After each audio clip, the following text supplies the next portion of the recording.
अस्सलाम वालेकुम। आज हम जिस बुक पे बात करेंगे वो है अटलस सीरत नबवी। जैसे कि अटलस का मेन ही है मैप और सीरत नबवी उनकी सारी ज़िंदगी पे ये बुक है और साथ आपको इसके सारे वाक़यात नक्शों के साथ मैप्स के साथ एलेबोरेट किए गए हैं। तो ये एक बहुत ही अच्छी बुक है। ये बुक आपको ऑनलाइन भी मिल जाएगी। इसके अलावा पंजाब स्कूल्स में लाइब्रेरीज़ में ये बुक मौजूद है। तो अगर आप ऑनलाइन पढ़ना चाहते हैं तो उसका भी लिंक मैं आपको डिस्क्रिप्शन में दे देती हूँ। उसके बाद अगर आप इसकी फ़हरिस्त देखें तो बहुत ही अच्छी फ़हरिस्त तरतीब दी हुई है। आप जो टॉपिक जहाँ से पढ़ना चाहें, आपको अट्रैक्ट करे, आप वो वहाँ से ओपन करके उसको देख सकते हैं। इसमें सारी ज़िंदगी नबी करीम सल्लल्लाहु अलैहि वसल्लम की तफसील से नक्शों के साथ बयान की गई। जो राइटर हैं उनका ताल्लुक़ जो है वो दमिश्क से है और इस बुक की ट्रांसलेशन की गई है। ट्रांसलेशन की है दारुल इस्लाम इदारे ने, जो कि 35 कंट्रीज़ में काम कर रहा है ट्रांसलेशन का। तो इसकी उर्दू में ट्रांसलेशन की गई है। बुक के स्टार्ट पे ही जो मदीर हैं दारुल इस्लाम के अब्दुल मालिक मुजाहिद, उन्होंने अपने हालात का इजहार कर दिया, अपना सारा सफ़र बयान किया कि किस तरह से उन्होंने इस बुक के जो है वो राइट्स हासिल करके इसको उर्दू में पब्लिश किया। बहुत खूबसूरत रंगों में मुज़य्यन नक्शे इसके साथ उस वक्त के वाक़यात को बहुत अच्छी तरह वजाहत से बयान करते हैं। उसके साथ ही इसमें देखें तो उन्होंने शजरा नसब सारा तफसील से बताया है नबी करीम सल्लल्लाहु अलैहि वसल्लम तक, मस्जिद अक्सा का और उसके इर्द गिर्द मौजूद सारे इलाकों के बारे में नक्शे में बताया उन्होंने साथ। उसके बाद मस्जिद नबवी की मरहलावार तोसी किस तरह हुई, किस किस के दौर में हुई, वो भी नक्शे की सूरत में यहाँ पे बयान किया हुआ है। उसके अलावा इसमें जो सारे गज़वात और सरिये हुए हैं उन सब के मैप्स मौजूद हैं।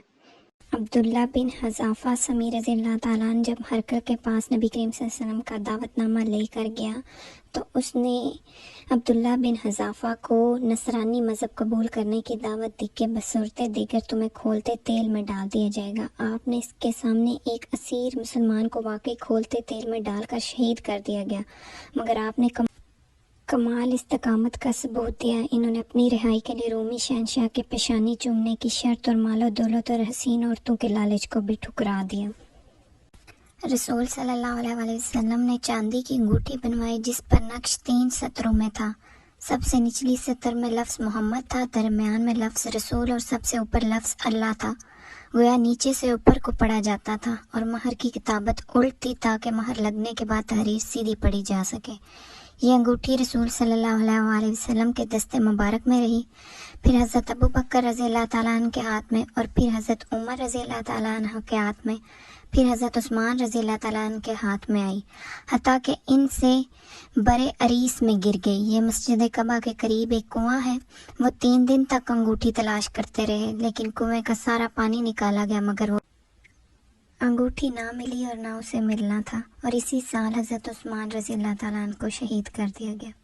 रसूल सल्लल्लाहु अलैहि वसल्लम का कैसर हरकल को ख़त लिखा और उस वक़्त अबू सुफियान ने जाके उसके दरबार में नबी करीम सल्लल्लाहु अलैहि वसल्लम की रसालत की गवाही दी, जिसके बाद वहाँ दरबार से आने के बाद अबू सुफियान कहता है कि लोगों इब्ने अबी कबाशा रसूल सल्लल्लाहु अलैहि वसल्लम के रज़ाई वालिद की कुनियत थी। अबू कबाशा की शान इस कदर बुलंद हो चुकी है कि रोमियों का बादशाह अपनी ममलकत में बैठा इससे खौफ खा रहा है।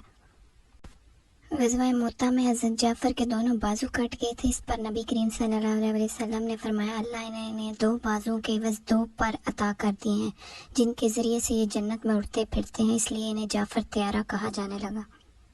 इस लड़ाई में हज़रत खालिद रज़ी अल्लाह ताला अन्हु से बहुत से कैदी गलती से कत्ल हो गए। जब नबी करीम सल्लल्लाहु अलैहि वसल्लम को इस बात का पता चला तो आपने फरमाया, ए अल्लाह, मैं इससे ला ताल्लुक़ हूँ जो खालिद रज़ी अल्लाह ताला अन्हु ने किया है। फिर नबी सल्लल्लाहु अलैहि वसल्लम ने हज़रत अली रज़ी अल्लाह ताला अन्हु को मक़तूलीन का फ़िदिया अदा करने के लिए भेजा। कैस बिन आसम रज़ी अल्लाह ताला अन्हु के बारे में नबी करीम सल्लल्लाहु अलैहि वसल्लम फरमाते थे, ये देहातियों का सरदार है। ये इंतहाई अक्लमंद और हलीम थे। अनफ बिन कैस से पूछा गया, तूने हलम किस से सीखा है? वो कहने लगे, कैस बिन आसम से। मैंने उसे देखा कि अपने घर के सहन में बैठा गर्दन में तलवार डाले अपनी कौम के अफराद के साथ गुफ्तगू में मशगूल था। अचानक इसके पास एक मकतूल और एक बंधा हुआ शख्स लाया गया। इससे कहा गया, तेरे भतीजे ने तेरे बेटे को कत्ल कर दिया है। یہ سن کر نہ اس نے اپنے گھٹنے کھولے نہ کلام منقطع کیا۔ جب اس نے کلام مکمل کر لیا تو اپنے بھتیجے کی جانب متوجہ ہو کر کہا، تو نے انتہائی برا کام کیا ہے، اپنے رب کے ہاں گناہ گار بنے ہو، قطع رحمی کی ہے، اپنے ہی چچا زاد کو قتل کیا ہے، اپنے اوپر ہی تیر چلایا اور اپنی تعداد ہی کو کم کیا ہے۔ پھر اپنے دوسرے بیٹے سے کہا، اپنے چچا زاد کے کندھے کھول دو، اپنے بھائی کو دفن کرو اور اپنی ماں کے پاس 100 اونٹ دیت لے جاؤ۔ اس کتاب میں بیشتر چیزیں جو ہیں حدیث کی اتھینٹک بکس سے لی گئی ہیں، تو بک کے اینڈ پہ حدیث نبی کی تعریف اور تدوین کے بارے میں تھوڑا سا الیبوریٹ کیا ہوا ہے۔ صحیح حدیث کے 7 مرتبے ہیں۔ سب سے اعلیٰ مرتبہ یہ ہے کہ اس حدیث کو امام بخاری اور مسلم دونوں بیان کریں۔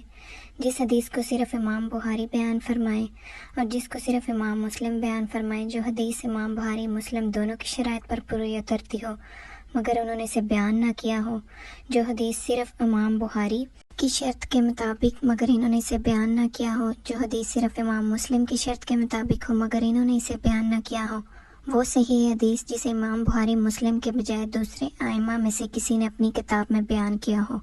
کتاب کے آخر میں جو مصنفین ہیں حدیث کے، ان کا مختصر تعارف اور انہوں نے ان کتابوں کو لکھنے کے لیے جہاں جہاں کا سفر کیا ہے اس کو نقشے میں بہت اچھے طریقے سے بیان کیا ہے۔ آئی ہوپ آج کی ویڈیو سے آپ نے کچھ نہ کچھ ضرور سیکھا ہوگا۔ نیکسٹ ویڈیو ہوگی ہماری اسلام، مغرب اور پاکستان پر۔